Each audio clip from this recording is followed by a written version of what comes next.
Miscellaneous Writings by Mary Baker Eddy, page 4, a timely issue. At this date, 1883, a newspaper edited and published by the Christian Scientists has become a necessity. Many questions important to be disposed of come to the college and to the practicing students, yet but little time has been devoted to their answer. Further enlightenment is necessary for the age, and a periodical devoted to this work seems alone adequate to meet the requirement. Much interest is awakened and expressed on the subject of metaphysical healing, but in many minds it is confounded with isms and even infidelity, so that its religious specialty and the vastness of its worth are not understood. It is often said, "You must have a very strong willpower to heal," or "It must require a great deal of faith to make your demonstrations." When it is answered that there is no willpower required and that something more than faith is necessary, we meet with an expression of incredulity.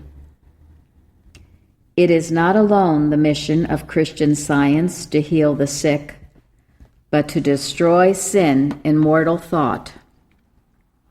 This work, well done, will elevate and purify the race. It cannot fail to do this if we devote our best energies to the work. Science reveals man as spiritual, harmonious, and eternal. This should be understood. Our college should be crowded with students who are willing to consecrate themselves to this Christian work. Mothers should be able to produce perfect health and perfect morals in their children, and ministers to heal the sick by studying this scientific method of practicing Christianity. Many say, "I should like to study, but have not sufficient faith that I have the power to heal." The healing power is truth and love, and these do not fail in the greatest emergencies. Materia Medica says, "I can do no more. I have done all that can be done. There is nothing to build upon. There is no longer any reason for hope." Then metaphysics comes in, armed with the power of spirit, not matter, takes up the case hopefully, and builds on the stone that the builders have rejected, and is successful. Metaphysical therapeutics can seem a miracle and a mystery to those only who do not understand the grand reality that mind controls the body. They acknowledge an erring or mortal mind, but believe it to be brain matter. That man is the idea of infinite mind, always perfect in God, in truth, life, and love, is something not easily accepted, weighed down as is mortal thought with material beliefs. That which never existed can seem solid substance to this thought. It is much easier for people to believe that the body affects the mind than that the mind affects the body. We hear from the pulpits that sickness is sent as a discipline to bring man nearer to God, even though sickness often leaves mortals but little time free from complaints and fretfulness, and Jesus cast out disease as evil. The most of our Christian Science practitioners have plenty to do, and many more are needed for the advancement of the age. At present, the majority of the acute cases are given to the MDs, and only those cases that are pronounced incurable are passed over to the scientists. The healing of such cases should certainly prove to all minds the power of metaphysics over physics, and it surely does to many thinkers, as the rapid growth of the work shows. At no distant day, Christian healing will rank far in advance of allopathy and homeopathy, for truth must ultimately succeed where error fails. Mind governs all. That we exist in God, perfect, there is no doubt, for the conceptions of life, truth, and love must be perfect, and with that basic truth we conquer sickness, sin, and death.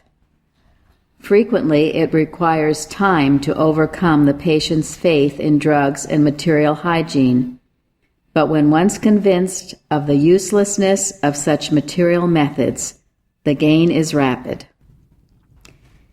It is a noticeable fact that in families where laws of health are strictly enforced, great caution is observed in regard to diet, and the conversation chiefly confined to the ailments of the body, there is the most sickness. Take a large family of children where the mother has all that she can attend to in keeping them clothed and fed, and health is generally the rule. Whereas in small families of 1 or 2 children, sickness is by no means the exception.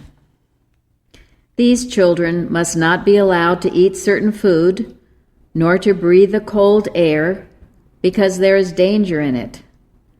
When they perspire, they must be loaded down with coverings until their bodies become dry. And the mother of 1 child is often busier than the mother of 8. Great charity and humility is necessary in this work of healing. The loving patience of Jesus we must strive to emulate. Thou shalt love thy neighbor as thyself has daily to be exemplified, and although skepticism and incredulity prevail in places where one would least expect it, it harms not. For if serving Christ's truth, of what can mortal opinion avail? Cast not your pearls before swine, but if you cannot bring peace to all, you can to many, if faithful laborers in his vineyard. Looking over the newspapers of the day, one naturally reflects that it is dangerous to live. So loaded with disease seems the very air.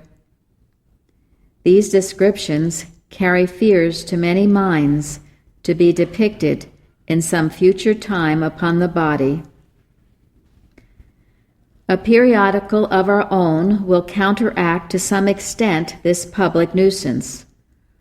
For through our paper, at the price at which we shall issue it, we shall be able to reach many homes with healing, purifying thought. A great work already has been done, and a greater work yet remains to be done. Oftentimes we are denied the results of our labors because people do not understand the nature and power of metaphysics, and they think that health and strength would have returned naturally without any assistance. This is not so much from a lack of justice as it is that the mens populi is not sufficiently enlightened on this great subject. More thought is given to material allusions than to spiritual facts. If we can aid in abating suffering and diminishing sin, we shall have accomplished much. But if we can bring to the general thought this great fact, that drugs do not, cannot, produce health and harmony, since in him, mind, we live and move and have our being, we shall have done more.